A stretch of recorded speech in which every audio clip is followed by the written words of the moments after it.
Ah, ça caille. Ah, vous êtes là. Qu'est-ce qui est carré et qui fait cracher du feu à votre télé? Non, vous voyez pas? Bah, je vous le donne entre mille. L'Amazon Fire TV Cube. Et on va en parler. Bonjour tout le monde, c'est Yannick. J'espère que vous allez bien. Moi, ça va super et je suis particulièrement content de vous retrouver aujourd'hui pour le test du Fire TV Cube d'Amazon.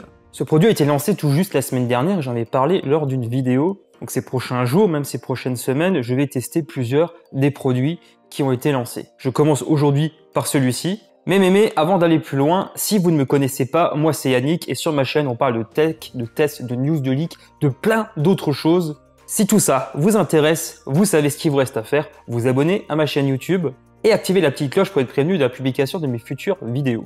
Vous pouvez aussi me suivre sur les réseaux sociaux, les liens sont juste en bas dans la description. Bon, fini la promo, on rentre maintenant dans le vif du sujet. Pour la petite histoire, Amazon a sorti en fait ce produit il y a à peu près 2 ans, c'était en 2018. Le lancement, à l'origine, ne concernait que certains pays, dont les États-Unis. Il a fallu attendre donc 2 ans pour voir ce produit sortir de chez nous, et c'est en fait déjà la deuxième version, la dernière ayant été lancée en octobre 2019. On va d'abord commencer par s'intéresser par ce qui se cache dans la boîte, parce que je peux vous dire déjà, c'est qu'Amazon n'a pas fait le pingre à ce niveau-là.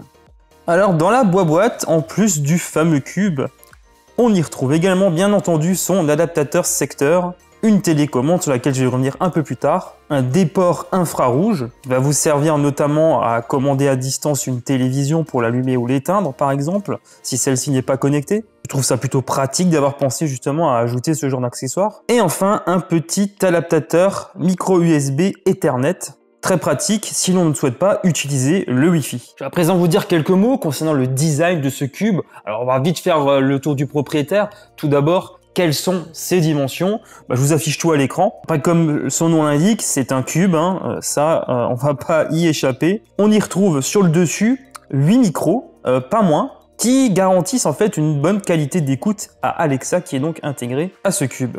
On y trouve aussi la petite bande LED bleue qui est caractéristique donc de l'assistant vocal d'Amazon. Vous voyez aussi apparaître 4 petites touches qui vous permettent d'augmenter ou baisser le volume manuellement, de couper le son ou encore de lancer Alexa. Il y a également un haut-parleur qui est intégré, donc comme je le disais, qui va vous permettre donc d'interagir avec l'assistant vocal d'Amazon sans même avoir besoin d'allumer la télévision, et ça c'est plutôt pas mal.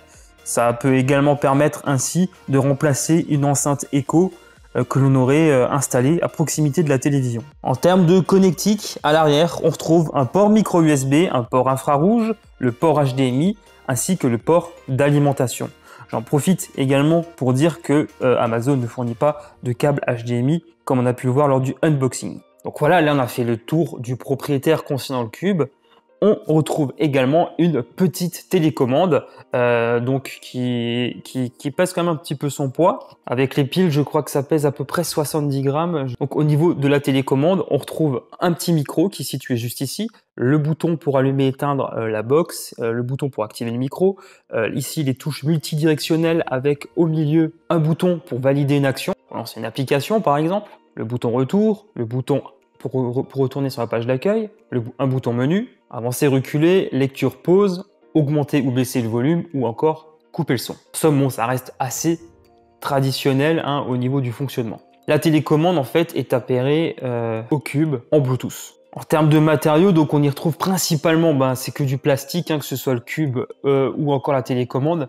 Mais franchement, ça fait très quali. C'est loin de faire cheap. J'ai d'ailleurs été très agréablement surpris lors du déballage du cube parce que je m'attendais pas à un produit aussi bien fini. Il faut également rappeler qu'il vaut son prix 119 € sur Amazon. Présent un petit peu plus s'intéresser à la fiche technique. Alors qu'est-ce qu'on retrouve à l'intérieur de ce cube? Un processeur 6 cœurs, 4 cœurs cadencés à 2,2 GHz et 2 cœurs cadencés à 1,9 GHz. Donc autant vous dire qu'on en a déjà un petit peu sous le pied. Pour les connaisseurs, on y retrouve également un GPU Mali G52. Le tout est associé à 2 Go de RAM et 16 Go de stockage. Le cube est compatible également au Wi-Fi, MIMO et prend en charge toutes les normes jusqu'à la norme AC. Donc il n'y a pas la compatibilité Wi-Fi 6 ici. Il y a également le Bluetooth 5.0 qui permet donc d'appairer soit des enceintes, des écouteurs ou encore une manette de jeu. Comme je l'avais indiqué tout à l'heure, il y a un déport infrarouge qui vous permet notamment de prendre le contrôle sur des appareils compatibles, que ce soit des téléviseurs ou encore des barres de son, etc.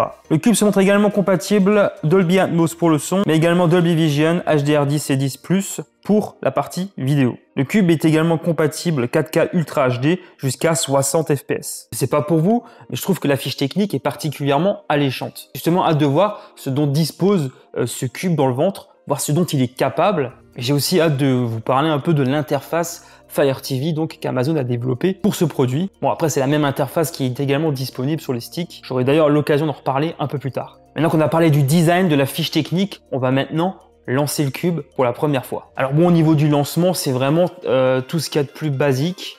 Il y a en fait plusieurs petites choses à renseigner. Notamment, il faut se connecter au Wi-Fi, renseigner également son compte Amazon. Après, il y aura une petite mise à jour de l'OS qui ne dure pas très longtemps, même si on n'a pas la fibre. Et enfin, on peut donc faire ses premiers pas avec l'OS développé par Amazon. Donc je rappelle que Fire TV est en fait un système d'exploitation basé sur Android, mais qui ne dispose pas des Google Play Services. Amazon a en fait développé son propre store d'applications. Et pour ma part, j'y retrouve en tout cas toutes celles que j'ai l'habitude d'utiliser. Je vais vous en citer quelques exemples. Il y a bien sûr YouTube, Plex, Molotov, Netflix, Disney+, etc., etc. Et justement, à quoi ressemble cette interface, ce système d'exploitation? On va regarder ça ensemble. Là, on se retrouve sur la page d'accueil donc de Fire TV OS. Alors, comment ça se présente? On voit un menu qui est juste situé tout en haut avec accueil, vos vidéos, films, séries, applications et enfin paramètres. On va d'abord aller dans vos vidéos qui là en fait regroupe une sélection de films, de séries qui sont issus, pour ma part ici en tout cas, d'Amazon Prime Video. Je poursuis, c'est toujours la même chose mais ça se concentre uniquement sur les films et ensuite sur les séries. Ensuite on a accès bien entendu au store d'applications. Dans ce menu, ils mettent en avant les applications du moment. Donc, il faut noter la présence, par exemple, de Disney+, Deezer, Twitch, Eurosport, Firefox, YouTube, Disney+. Et il y a également Apple TV+. Vous voyez que franchement, c'est très fluide. Je vais juste aller sur Disney+, pour vous montrer un petit peu comment ça se présente pour installer une application. Vous pouvez notamment consulter les diverses autorisations que réclament les applications que vous installez. Et tout s'exécute de manière vraiment très fluide. Jusqu'à maintenant, en tout cas, j'ai jamais été déçu de l'ergonomie ni même de la fluidité de Fire TV. On va par exemple lancer une petite vidéo d'une série que vous connaissez peut-être. Je vais mettre la bande-annonce de The Boys. The greatest superhero team the world's ever seen, the Seven. Anything I can help you with? I'm not gonna piss you about, Huey. My herb happened to Robin. You ain't alone, son. Ah, franchement, j'ai rien à dire, c'est vraiment très fluide. Tout s'exécute très rapidement, que l'on regarde une vidéo, qu'on lance une application, etc. Je suis vraiment surpris.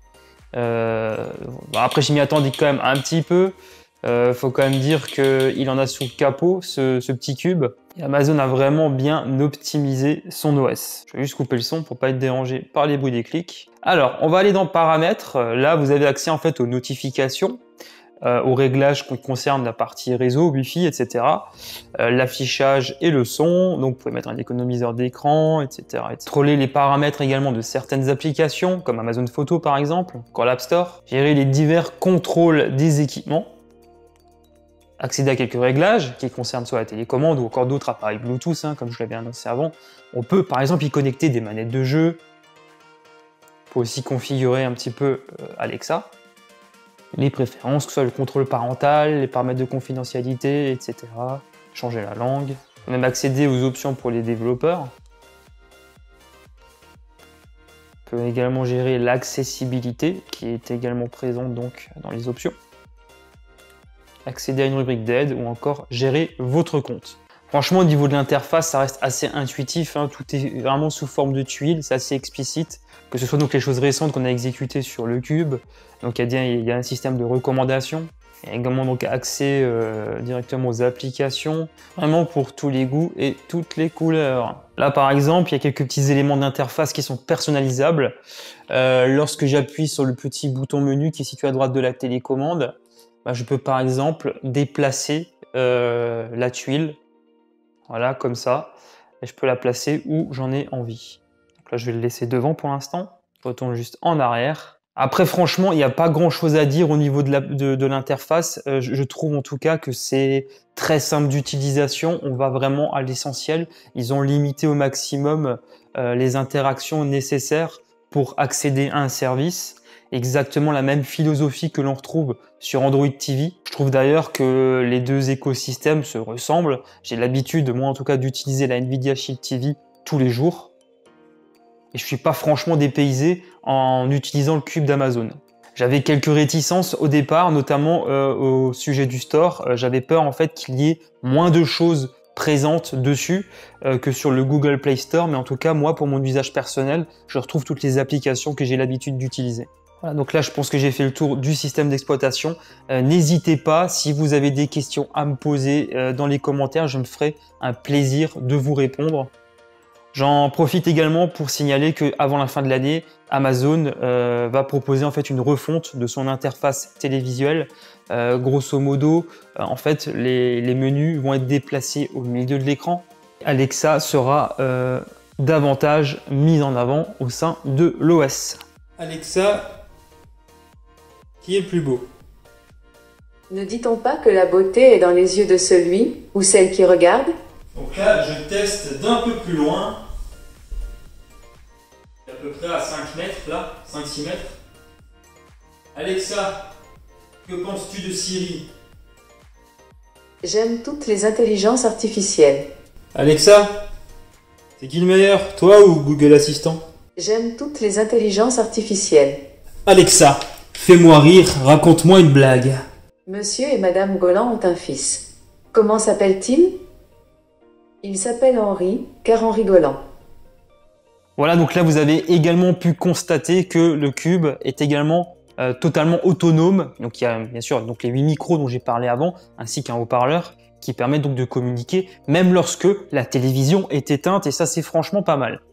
En tout cas, ça marche également mieux que mon Echo Show 5 pouces, qui est également donc situé au niveau de la télévision, puisque je trouve que parfois au niveau du micro de l'Echo Show, c'est un petit peu du mal, surtout quand je suis à une certaine distance. Là, j'ai pas ce problème-là, en tout cas avec le cube. Je l'avais pas mentionné avant, mais comment se présente en fait le cube par rapport aux autres produits vendus également avec Fire TV OS. Bah, c'est tout simplement le plus haut de gamme. Il y a également un autre produit compatible 4K, et donc le Fire TV Stick 4K.